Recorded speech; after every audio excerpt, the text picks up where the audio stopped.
It's not actually ready yet. It says going live, but we might already be live. I think we're live. We're live. Good afternoon and welcome to a Friday afternoon live stream. I am joined by Gray himself today. Thank you very much. Hello, everybody, and welcome to our Friday Fandango.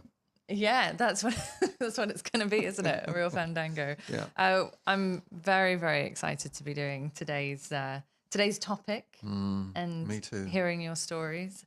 As some of you will have noticed from the cover of the live stream, we're going to be talking about the life and really our connection with the wonderful Michael Putland, who was an incredible rock photographer. But before we dive into that, there is a very shiny, pointy object on the desk that I have to bring up. So thank you to everyone who voted for us. We did actually win the Platinum Good Service Award at the Amateur Photographer Awards yesterday. Yes, 7 years in a row. So thank you for everybody who voted for us. It's a tremendous honour, and we couldn't achieve it unless you acknowledged us, and for that we're profoundly grateful. So thank you so much. Here's to you. Exactly. Thank you.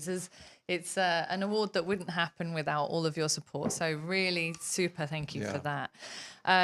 It was a lovely evening, all in all. Lots of people from the industry there. So some familiar faces that we got to see as well. And it's a rare occasion, everyone's giving me the weather report, which is what happens at the beginning of the live stream. But on a rare occasion, it's actually sunny in London right now. Yes, albeit briefly. Yeah, it was raining earlier anyway. So thank you for everyone who's joining us from all over the world. The Coffee Fund is open. I do have some thank yous to give, but I don't have my list in front of me, so I will do it next week. Con, as you know, is away. He's taking a brief hiatus, well-deserved. So I'm going to hold the... He's going to Casablanca. Yeah. I don't know whether he's going to Rick's place. But that's where he's off to. So hopefully he'll come back with some good stories to tell and some excellent photographs as well. Absolutely. I think he told me he wasn't taking a digital camera. So we'll see how he does. Absolutely. And a big thank you to Vince for your contribution to the Coffee Fund, and to Adrian. Thank you very, very much. Yes, thank you very much, both of you. Coffee to celebrate. Yeah, I think that is definitely in order. So we'll dive into the topic at hand, shall we? Yeah. So a couple of people who are in this chat who have been to the shop may have heard this story, but we'll sort of expand on it a bit, I think. Riff on it. Exactly. As it were. Yeah. And if you have questions, I will try and keep an eye on them, but I am going to be doing lots of multitasking. So if you do have a burning question to ask, then just put QQQ in front of it, and I'll try and keep an eye out for it. So where did it all begin, Gray? Tell me. Well, I had moved back from living and working in Los Angeles, and I did about a year in the music business working for, I was sort of doing the promo department for an indie record label up near Chalk Farm. And we had recording studios, sort of demo studios, a keyboard hire company, and a lot of musicians would come in there. And we had the music bank, and we kept, say, like Elton John stuff there, and Mr. Clapton, and people like that. And I managed my late dear friend Nicky Hopkins, probably the world's greatest session man. Absolutely. And I continued to do that even after I'd left there, but I'd always wanted to go back into retail photographic. But I had no money. Well, I think I had £100, and I think I may have mentioned this before. Amazing. So the old lags that listen to this show can take a coffee break now if you want to. But my sister, bless her, gave me a little room next to her kitchen. I think I've got a picture of that. Yeah. There we go. And that's... the original Grays of Westminster. The original Grays of Westminster. In fact, I had someone here. We had a young member of staff a number of years ago from... I don't know what part of Europe she was from. She said, what do you mean the kitchen? I said, can you see the tap in the background? And she said to me, oh my God, they had taps back then. In the old days, we did in the still old have days, tabs. yes. Anyway, so that's where I was for a number of years, and the time came really more pressingly to find premises, and the local estate agents contacted me and said that there was a hairdressers that had been empty for a long, long time that I might want to look. And so I came across to look at it, and I came across with one of our first customer, Mr. Derek Cook, who comes up from time to time. And Hello, Derek, if you're watching. yes, hi, Derek. And Derek at the time was part of the Metropolitan Police photographers. He would scenes of crime, and I said, "Can you come and have a look at this place for me?" And have you got a picture of it up on the screen? Yeah. So this is it. And did it look a bit like a crime scene when you first? Yeah, it really did. Well, in fact, we couldn't get through this front door. We had to go through the side door, and there was bricks, there was mortar, there was a lot of hair.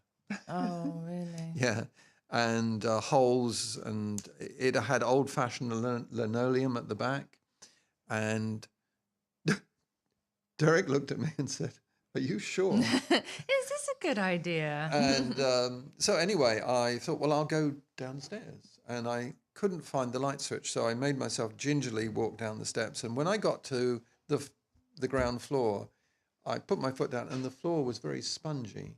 And I couldn't work out why this carpet was so thick and spongy until I found a light switch, and it was human hair. And somebody that used to work for us many years ago said they employed the most overpaid cleaner in Britain because they just swept all the hair down the stairs. Anyway, it had old pine furniture, which was very popular in the 70s. And in the next room, there was backdrop paper. Right. Colorama charts. Unusual for a hairdresser. Unusual for hairdressers. And clearly there had been more than one photographer working down there. Then I made my way further back to the old coal vaults, and one was completely boarded up. Anyway, I managed to pull open the boarded up part, and then I got assailed by the smell of chemicals. And inside there was the remains of a darkroom and an old metal enlarger with stalactites of limestone dripping down. So it'd been there for a while. It'd been there, and so rather than chuck it out, they just boarded it up, and so that was the mystery. Yeah. Who was the photographer? Who was the photographer or the photographers? And for years, I used to think, I wonder who it was. I wonder if one day one of them was going to walk in. And if we spool forward to January the 29th, 2016, I was coming into the shop, and Rafi Sylvanian, one of our senior sales staff here, said, "Oh, Gray, I'd like you to meet this gentleman. His name is Michael Putland." And it didn't mean anything to me at the time. And he said to me, "I've had a photo agency called Retina." And he said, "I've just come over from New York, moved back to the UK. Retina was at one time, the biggest music photographic agency in the world." Wow. And he said, I had to buy my Nikon from you. And I said, and he said, "And it's particularly sweet that I do so." And I said, "Well, that's wonderful, but what do you mean I had to?" And he said, "Well, between 1969 and 1973, I think it was, I was the struggling photographer in the basement of this building." And he was buying from Rafi a D810, which was the new camera. That's right. Gosh, in 2016, that was the current thing. Yeah. And it turned out Michael was born a couple of years after World War II. He was born in Harrow.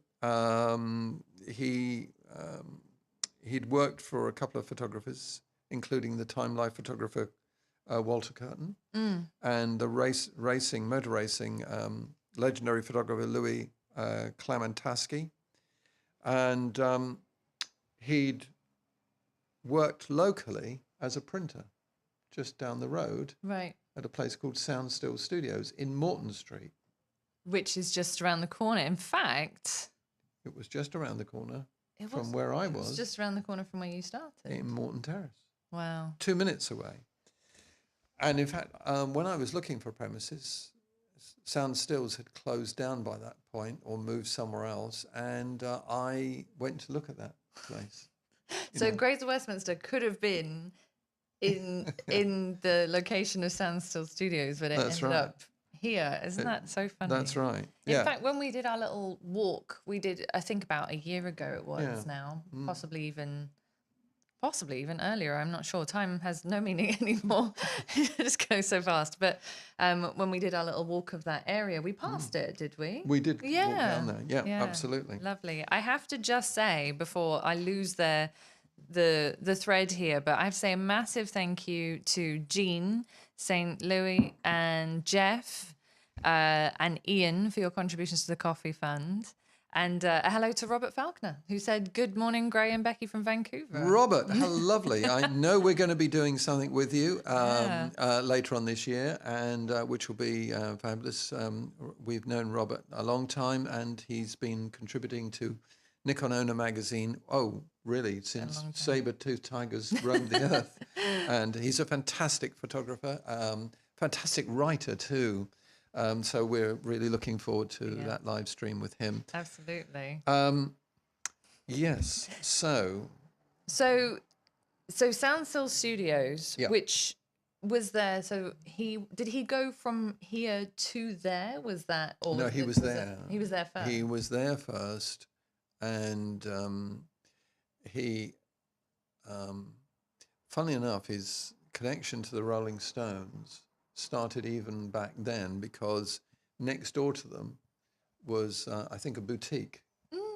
And the owner came into them and said, "Mick Jagger's coming to our opening tonight. Can you come and photograph it?" So Michael rushed, grabbed a roll of film and shot a picture of Mick Jagger, who had only stayed for a short period and then left. And a friend of Michael's offered to bankroll him with a studio and darkroom, which was downstairs. Right. And Michael would go out to gigs and go out to clubs, photographing bands, photographing singers, and almost any night someone was playing, he'd be out there. But he always said to me that he was far too shy to go to one of the weekly music magazines. And there were a lot. There was Melody Maker, MM, Sounds, New Musical Express, Disc and Music Echo, Record Mirror. This was the way you got your information, depending on the sort of music that you were interested in. Right. And he said he would wait for them to go to lunch, and he would slip in his portfolio onto the receptionist's desk. I don't think that would work as a sort of career move now. You really have to be in people's faces a bit more, don't you? You do, yeah. But obviously the pictures spoke for themselves. Yeah, that's right. And he said he went 2 years without a single commission. And he decided in the end he couldn't afford to run up any more debts. So he said to the chap who was bankrolling, "Tomorrow I'm going to go back to doing printing because I can earn £25-30 a week." Right. And as he was packing up his stuff, the phone rang, and it was the secretary to the editor of Disc and Music Echo. And she said, "I want to hire you." And he said he almost talked himself out of it. And she said, "I want you to photograph Mick Jagger."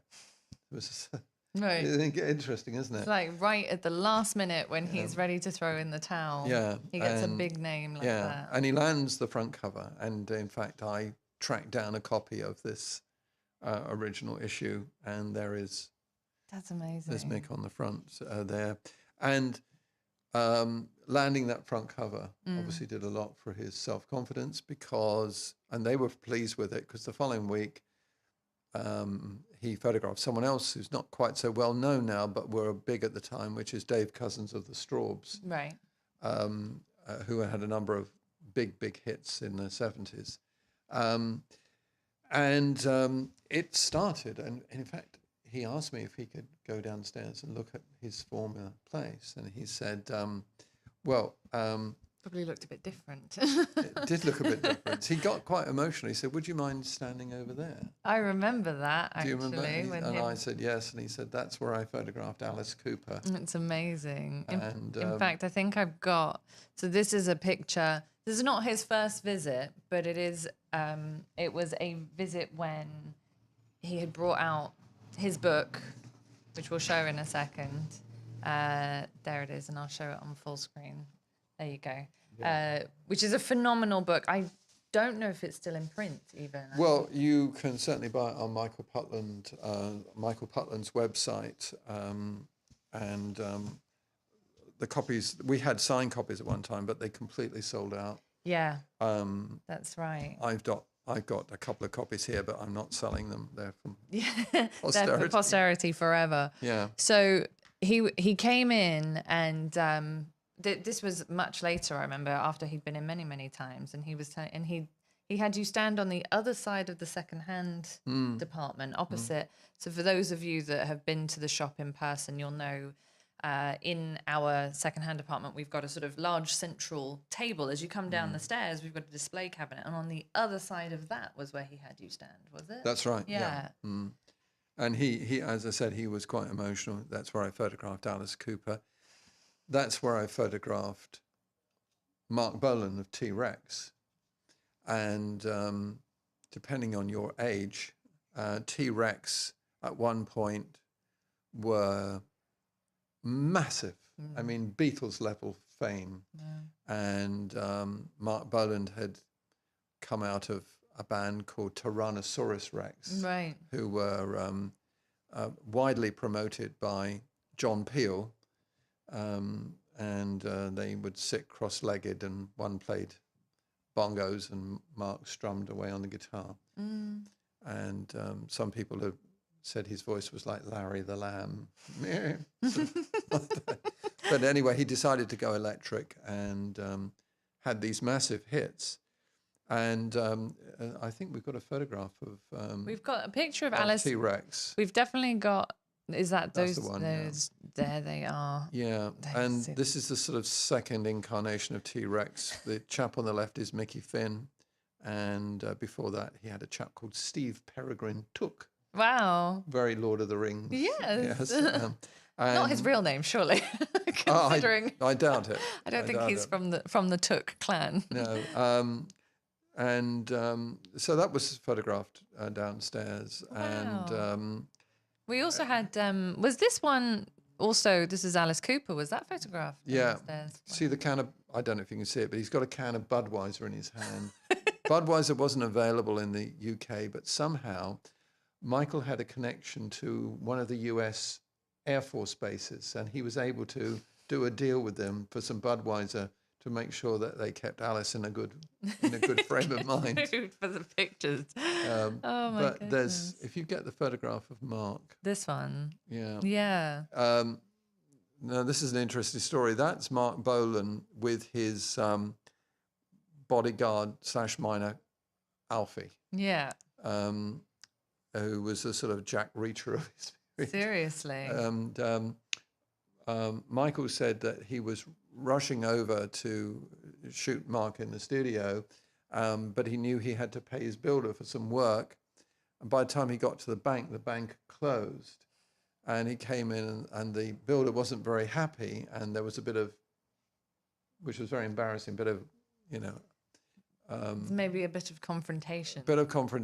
And Mark looked in and said, "Is everything okay, Michael?" And he said, "I was so embarrassed. I had to explain to Mark what had happened, that I'd got caught in traffic and missed the bank." And he said, "Well, how much is it?" And I don't know how much it was, but Mark turned to his bodyguard and said, "Pay the man, Alfie." And Michael said he was so overwhelmed by the generosity. He said he made sure that at 9 o'clock the following morning he'd gone round to Mark's house to pay him back. And he said he thought Mark had completely forgotten about it because he wondered what he was doing, turning up and giving him money. It's very rock and roll, isn't it, though? It's like, just pay the guy. Yeah. And then if someone turns up to pay you back, what are you doing here? No, he's not used to that that sort of thing. Before I Yeah. lose them, thank you very much to Randall for your contribution to the Coffee Fund. Super Yes. appreciated. Thank you, Randall. And Matt asked a question, said, will Gray be joining Con and Becky on a photo walk this year? I really enjoyed the mini history walk you did previously. We could find somewhere else to go, I'm sure. We could, yeah, somewhere that's not cold or rainy. Yeah. So it'll have Or too hot. to be in the summer, but not too hot summer. Maybe the Yeah. late spring. We'll make some plans. Not too much of a delicate flower these days. And thank you very much to Terry also for your contribution to the Coffee Fund. Yes. Thank you, Terry. Really, really It's appreciate it. always good to hear from you. Absolutely. So he had quite, because he photographed Alice Cooper more than once, for sure. Mm-hmm. He did that shot of Alice Cooper in a wedding dress, didn't he? Yes, and Alice Cooper thought it might be fun to, I think, stuff a balloon or a ball up the dress so it looked like he was not only a bride, but he was a pregnant bride. Excellent. Definitely wouldn't get away with that now. And then you've got, so T-Rex and Mark Bolan. In fact, there was a photograph, this picture, which we don't have soft copy to hand, but some of you regular Nikon owner subscribers will recognize this front cover. This cover had so much interest. I mean, we had people, because we have, our window display has sort of large, these posters, basically, hardback posters of the front covers of the magazine. I think we had a few made, or at least one, two. We had three. Three. And they were up in the window.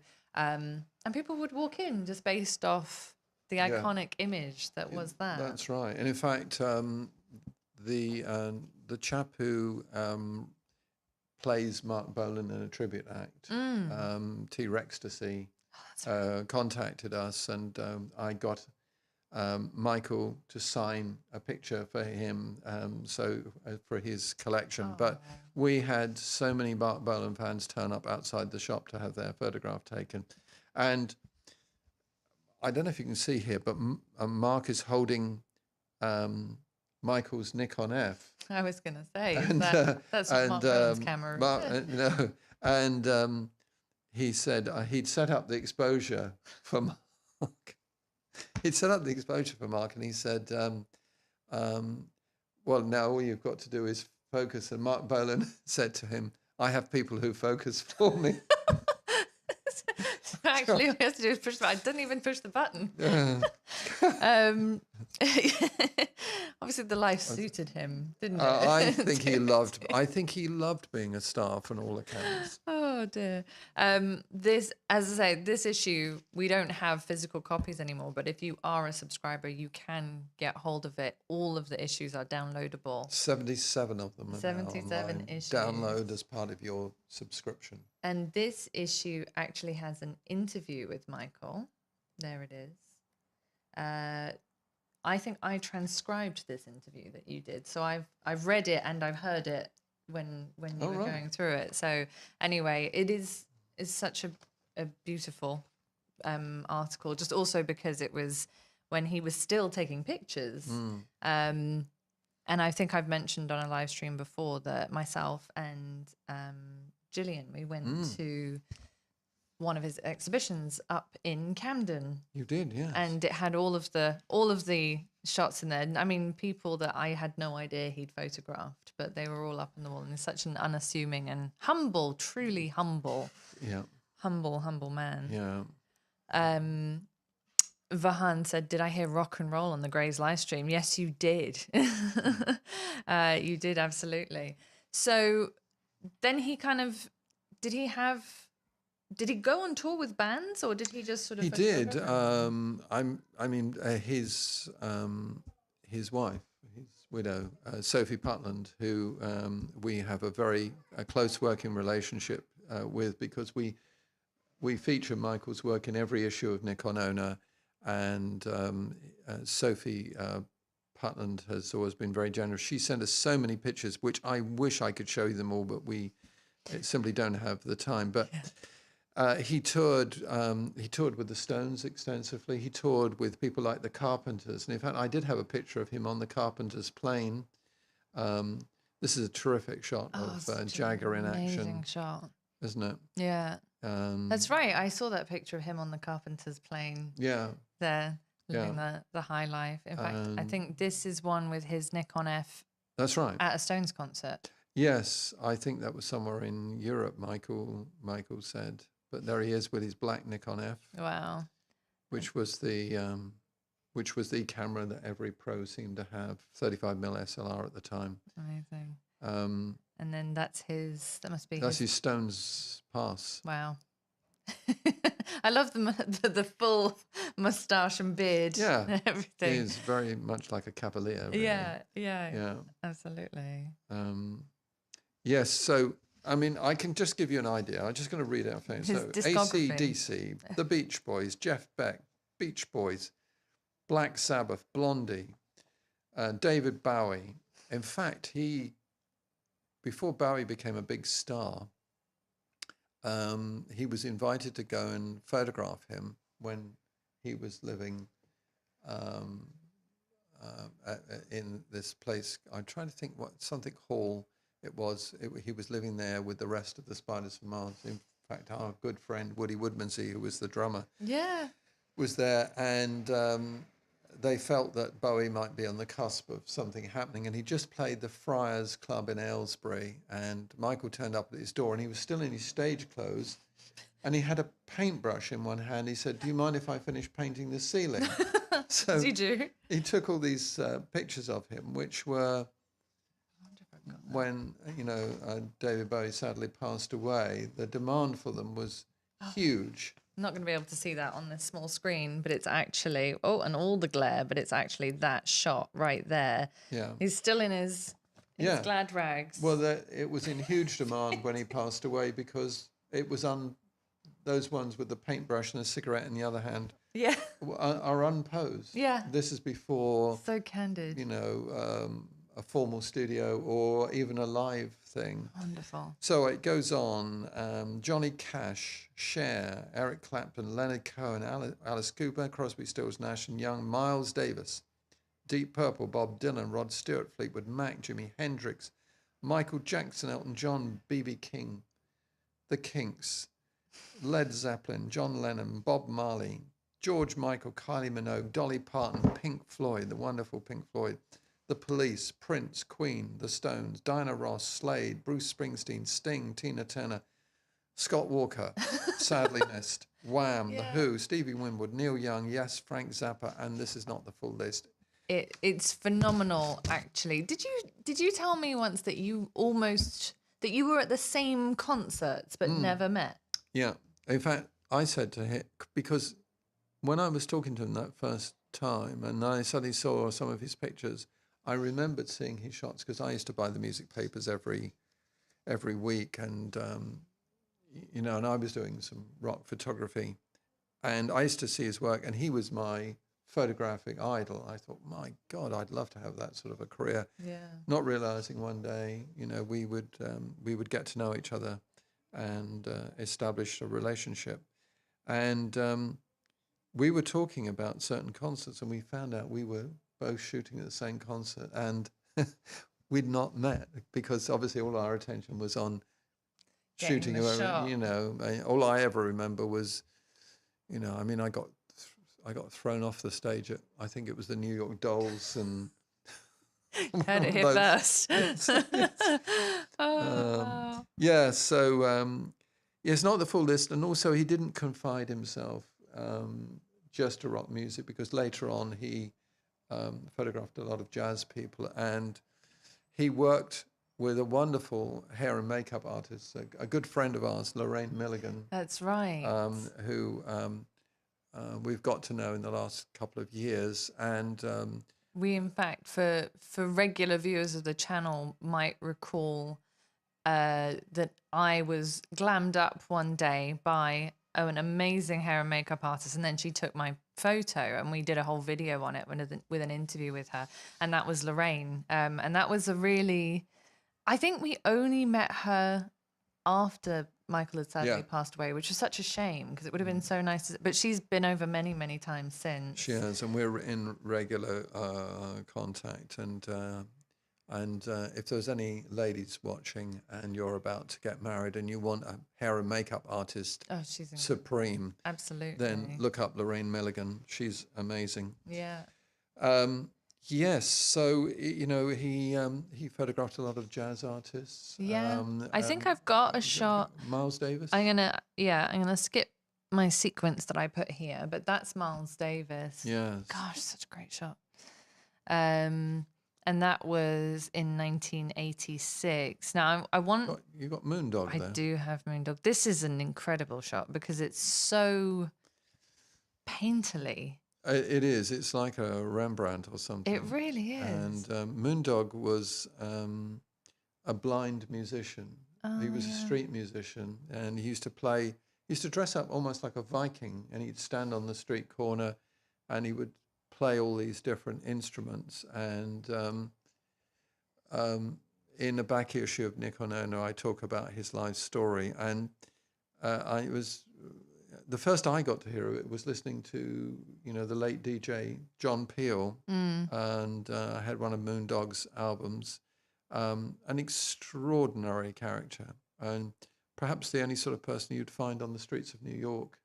Yeah. In his Viking gear and strange instruments, and an amazing guy. But I love this picture. Yeah. And it says so much as well. There's so much emotion in it. That's right. That's the picture. A picture painting 1,000 words. Yeah, I think. very much so. We, as you mentioned, that we have pretty much since we've met him now. I think since this interview, this was back in issue 53. Yeah, in 2016, and we've pretty much almost every issue had a shot from Michael in it. Yes, after he sadly passed away, I had this idea of seeing whether we could feature his work. Yeah. And I reached out to Sophie Putland, and she was very accommodating. So every issue we have this thing called the musical box of Michael Putland, where we take one of Michael's photographs of some musician, and then I usually write an article that's part biography and part whether I ever got to know them or knew about them. Yeah. We went from there, really. But it's he kind of captured a moment that I don't know whether they ever come again. Where yes. people were. The route to it was that you played. Yeah. You played live. You played in the clubs, and you built up a following. Yes, exactly. Now you build up your following by doing things on social media. Then you slogged up and down the M1 in a little van, Bedford van, and existing on horrible food. In fact, there used to be this service station called the Blue Boar, and honestly, if you went in there at 1 or 1:30 in the morning, on one table there'd be Jethro Tull, and another table there'd be Black Sabbath, and another table would be so and so, because they'd all been crisscrossing the country, and they'd meet there for breakfast. You wouldn't get that now, though, would you? Which is such a shame, because it's kind of to be a waiter or a waitress, or the person behind the counter at 1 o'clock in the morning doing the graveyard shift would be something else. I have to say a thank you to Heather Angel. And we got Terry, which is fantastic. Thank you very much. Glorious Heather Angel. Thank you very much for your contribution to the coffee fund. And there was someone who said, just goes to show, it was David, it goes to show you don't need a £6,000 or dollar camera to put out great content, which is very true. Absolutely. If you haven't liked the stream yet, please do give it a like, because although I'm not on my usual page, I think we've got about 150 odd people viewing, but only about 70 likes. So yes, please give it a thumbs up. It does help. Give us a like. Give us a like, exactly. Help us get through the weekend. David asked, he said it's not music related, but did you ever know Tim Page, the war photographer? No, I didn't. I wish I had. I've been asked this on a number of occasions, but no, I didn't. In fact, Derek Cook actually asked me if I knew Tim Page. He's very keen on certain of the war photographers, but no, sadly not. Yeah, that is a shame. I wanted to highlight this other cover because we've done 2 covers of Michael's work, haven't we? This is the second one. So just goes to show you, this was 2016 issue 53, and this is 2021 issue 71. And obviously is a phenomenal picture of the Rolling Stones there. That must have been when he was on tour with them, that shot. Maybe it's a little bit, yeah. So, anyway, so we've got 2 great Nikon owner covers there with Michael's pictures on them. And I just wanted to highlight that this is the front cover image, which I think this is the front cover of the live stream. This is Led Zepp, right? Yeah. This is In full bore. it's amazing. It's so dynamic. I know. To me, it captures everything about the majesty and power of Led Zeppelin. And when you look at them, they look formidable. Yeah. But I was telling you a story that my good friend Robin Williamson, who was the co-founder of the Incredible String Band, I worked with him quite a bit, and he was staying with me. And Robert Plant rang up a few times to talk to him, and ran some lyrics by him to see what he thought. And when Robin came off the phone, he said, "Why is he asking me?" He said, he wrote the lyrics to Stairway to Heaven, probably one of the most covered and played songs on the planet. And, Robert Plant would often turn up. I've seen him at gigs that we'd done in the States. And Jimmy Page, the guitarist, turned up at one of Robin's concerts down in Sussex. And he said to me, it was really nice to meet Jimmy Page. And I said, "What do you mean?" I said, "I've seen him at loads of your concerts, him and Robert." And he said, "Yes." He said, "It was always Robert Plant that would come and backstage, but never Jimmy Page." And he said, "Why didn't you ever come backstage?" You know what he said? He said, "I was too shy." Like one of the biggest rock stars, really. Yeah, Too absolutely. shy. Too shy. Bless him. Unbelievable. There is another, I think this is possibly one of the most memorable, I would say, at least, shots of Michael's. Yeah. Mainly because it's a very different look for all 3 of them. Yes. I think what it shows is, they feel very safe with Michael being their real selves. That's Mick Jagger not being Mick Jagger to me. And, Peter Tosh and Bob Marley, and they're obviously having a great time. He said we were squeezed backstage. There was hardly any lighting. It was a tough picture, but I think it's still, he did say at one time it was one of his biggest selling shots, and it's a wonderful shot of, 3 very, very large figures in music. Yeah. And they're just completely, the persona is gone. They're just themselves for that shot. They're not being that stage version of themselves. Yeah, most definitely. And then we'll go through a couple of these others, because there are, as you said, Sophie kindly sent us so many shots, and it would be so great to be able to include them all. But I must show a few of the others, a few familiar faces for the audience. Yeah. And what a career McCartney's had. Yeah, absolutely. I mean, did he photograph all the Beatles when they were together? He must have done it. Yes. Well, I don't know whether he photographed the Beatles when they were the Beatles. He certainly did George Harrison. I know he did Ringo Starr and John Lennon.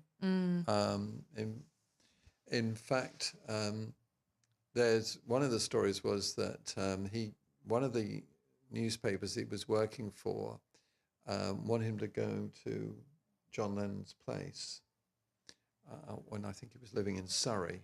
Anyway, it's the house where the Imagine film clip was shot, and the reporter that he went with had done a piece that had upset John Lennon. And so they were not expecting a warm welcome. So Michael kind of got sacrificed to going in first, so he would take the full brunt of Lennon's displeasure.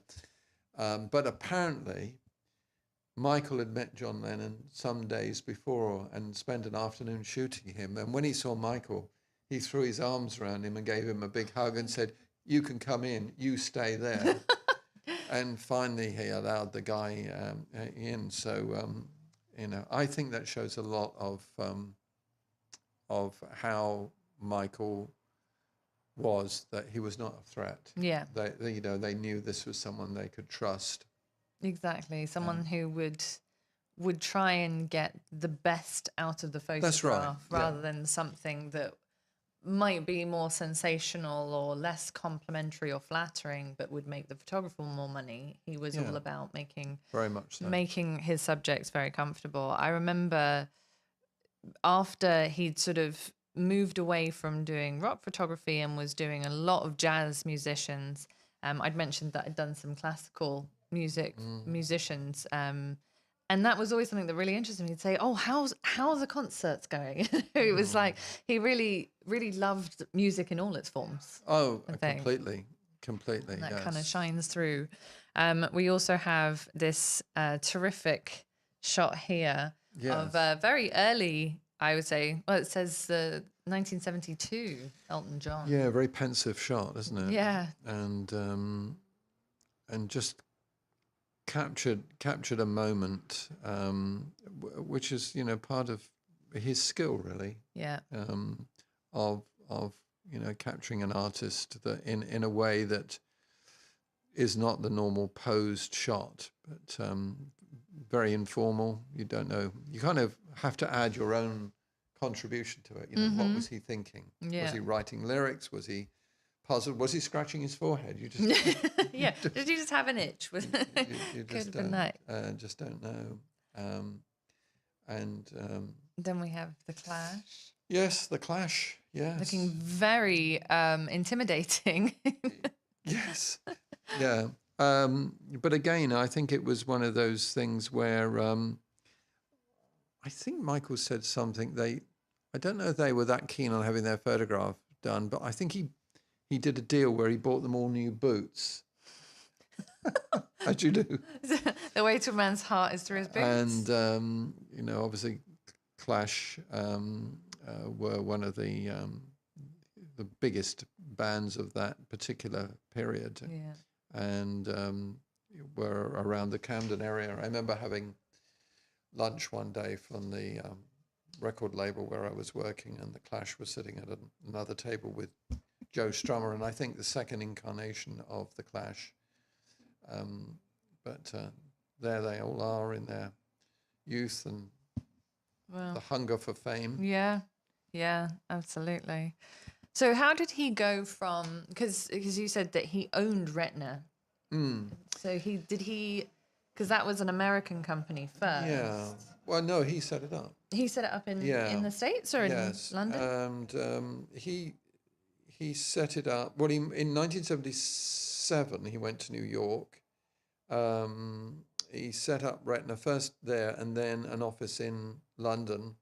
And he had a lady that he got to know really well called Etty. And Etty ran the agency in New York and ran it very, very well. And he was enormously fond of her.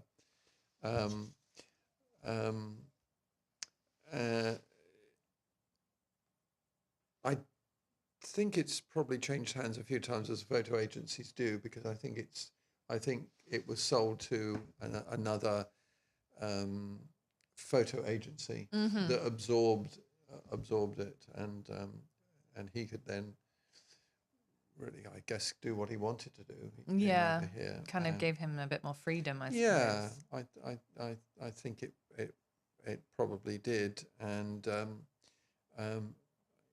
I think we did one of our yearly shows at the Institute of Directors, and we had the wonderful Joe McNally talk, and Michael and Sophie were our guests, and they came along, right. and Michael, I said to Michael, why don't you do our next one, and then he was too unwell to do it, and he was very concerned that he'd let me down, and that was Michael really, and I said, just please don't give it a second thought. No. You've got enough on your plate as it is. Yeah, and it's interesting. A few people said, that the opportunities of today are very different from in those days when Michael was in his prime. I suppose it depends on how you look at it. So Vahan, who is also a musician and photographer, said, many musicians don't have that same chance of becoming rock icons because of the business model that there is now. And it is very different. The whole industry is very different, as I'm sure you can probably attest to. It's the same with photography, I will point out. Yeah, it's very different now. You're supposed to build up your own following, and that you go on these talent shows, and if you win suddenly, out of nowhere, you're supposed to try and make it. And what if you haven't done the grounding? What if you haven't done an apprenticeship? Yeah. And I always think there's just no substitute to put in the work, really. Yeah. And that is kind of the case with so many different things, not just the music industry, but whether you're any kind of creative, I'd say, avenue, you now are expected to, and rightly so, to actually create this kind of following and community around whatever. You have to turn yourself into a brand, essentially. Exactly. And as a few people were saying, you can't get into concerts if you've got a decent looking camera. No, that's right. Well, because there was that period when I was photographing, you could take in a camera anywhere, and that bands were only too happy for you to take pictures of them.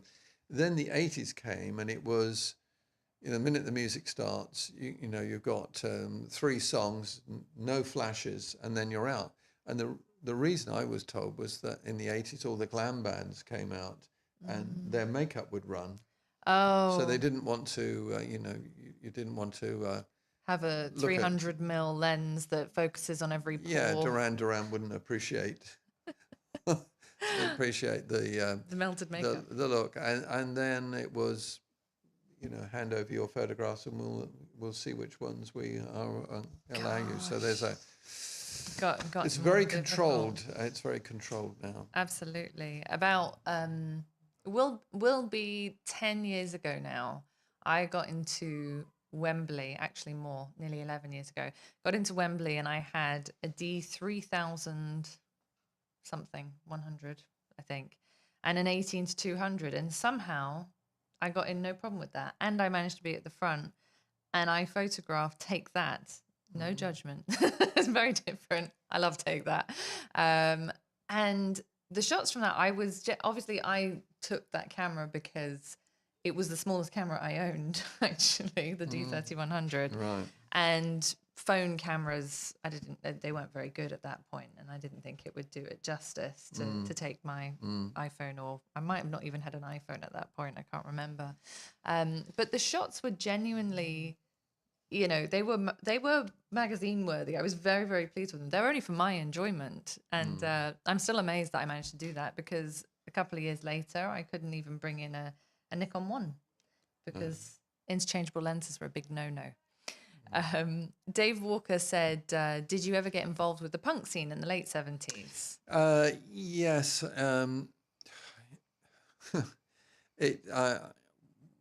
I sort of viewed it,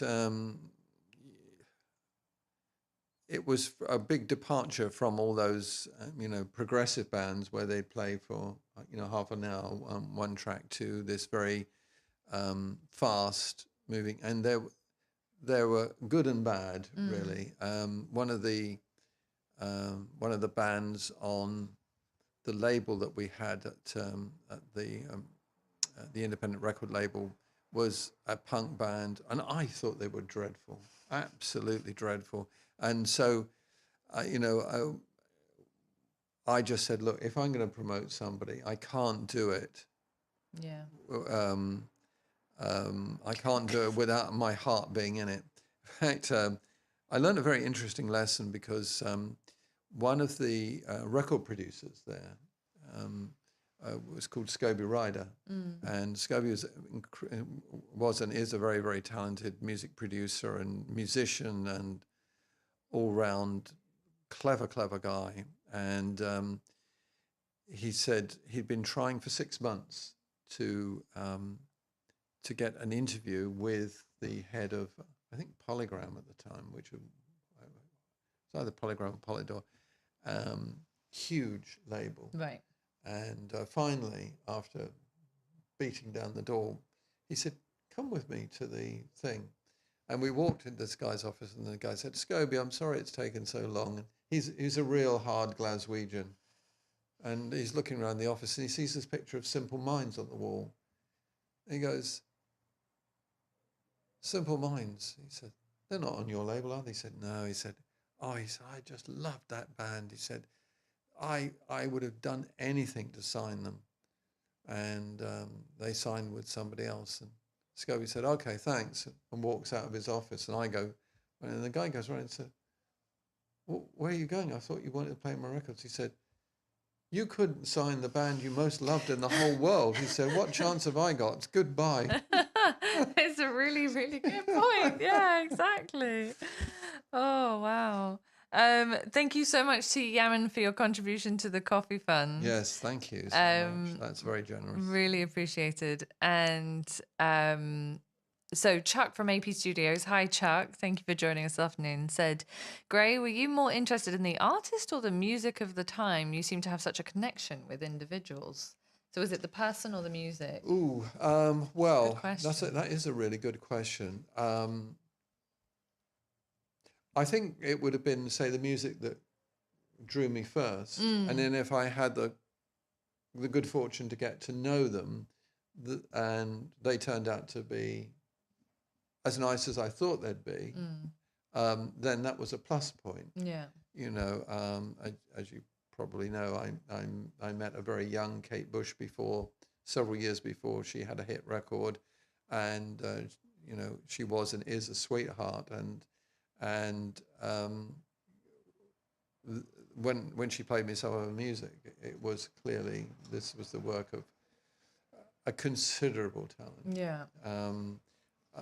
And some of the people that you work with, you know, you like their music, and well, like in life, you know, perhaps they're not the nicest of people, and you know, it's always tough, faults on both sides, yeah. no doubt. But you know, it's a plus point if you like them. It's like some of the photographers that come in here, or some of the people that come in here that have been to see us. You know, like David Suchet, as we've known for many years, and he's a lovely chap. Martin Clunes, and you know, and people like that, and it's always pleasant when you meet someone you admire and they're jolly. Like Jill and I met just around the corner a few months ago. We met Bill Nye, lovely, who's been my style guru for years. I love that. I should tell if we bump into him. I know he's a regular at Gales now, so I've been told by my mates in there. And I said, gosh, do you know if he owns any cameras? Have you ever seen him with a camera? Send him round to Grays. Yeah, but it's true. A lot of people that have been, let's say, touched by stardom in some form tend to be really nice. Michael was an incredibly talented photographer, and just so professional, but so humble, very self-deprecating, and I think that kind of goes to, because he's not a sort of household name, but his photographs are, if you know what I mean. Like, people will see his pictures and know that they were, I know that photograph. And well, that was taken by Michael Putland. Yeah, it's very interesting to look at it that way around as well. On that note, I wanted to say that I did show this on the Nikon report last week, but that is our latest issue of Nikon Owner. And I'm pretty sure there's a Keith Emerson shot in here, isn't there, by Michael? Yeah. So this, as you know, is the Joe McNally cover that we love very much. Yeah. And Keith Emerson was the virtuoso keyboard player that started with a band called The Nice, and then formed Emerson, Lake and Palmer, which were one of the first of the major supergroups. And he was, someone once described him to me as the Jimi Hendrix of keyboard players. Oh wow! You know, he was that talented, really. Yeah. And anyway, this is that's one here. In fact, Gillian has told us that we've got some specials on, haven't we? We do. So if you subscribe, Bill Nighy is not Gray's twin brother. Just to answer that question, Stephen. So if you subscribe to any of the levels of subscription, because we have different types, electronic and standard and multiple years and things like that. But as long as you subscribe to anything other than the purely electronic 1-year subscription, you'll get a £20 voucher for your next Grays of Westminster purchase, which you can use for anything. So it can include merchandise or whatever. Absolutely. And I've got this very easy to use link in the description box of the live stream. So please do use that link when you do it, because then that way we know to send you a voucher. If you don't use the link in the description box, then we don't know to send you a voucher if you do decide to subscribe. But the beauty of it is that whether you get an electronic subscription for 2 years or more, or if you get a standard, postal subscription, you will have access to all of the back issues online, all 77 of them. They're all on the web. And they're all in, most of them, not all of them, but a lot of them are in flippable format as well now. Yes, so the last few years. Kind of feels like you're reading a magazine, but on a tablet. Thank you so much. Oh, you're welcome. For keeping me company this afternoon. Oh, well, it's my pleasure. It will probably be, I don't know what I'm going to do next week with Conaway. I have some ideas. Hopefully everyone will bear with me. But I really hope that you've all enjoyed this afternoon, filled with stories and pictures, wonderful pictures and music down the decades. Yeah. And it's actually kind of nice, really, when you think that this place, which is a Nikon-only store, that we find out that before, as it's resonated with the click of Nikon shutters. It really has. From Michael's time here, using Nikon, and I think Hasselblad he used at the time, which was again de rigueur for the times. Yeah. If you were making it, but bless you all for joining us. It's been fantastic. Becky pulls me out every now and then to do one of these things. Dust you off so that you can come and talk to people. And we have to also say a huge thank you to Sophie Putland as well for providing the images and for letting us talk about Michael this afternoon and kind of relive some of the real key moments of his career and his story with Grays. Absolutely. Well, thank you very much. Thank you. Have a great weekend all. We will see you next week. We don't have a podcast coming out next week, but we do have a video coming out this weekend. So make sure you're subscribed, hit the bell icon, and we'll see you next week. Thank you so much. Bye. Bye.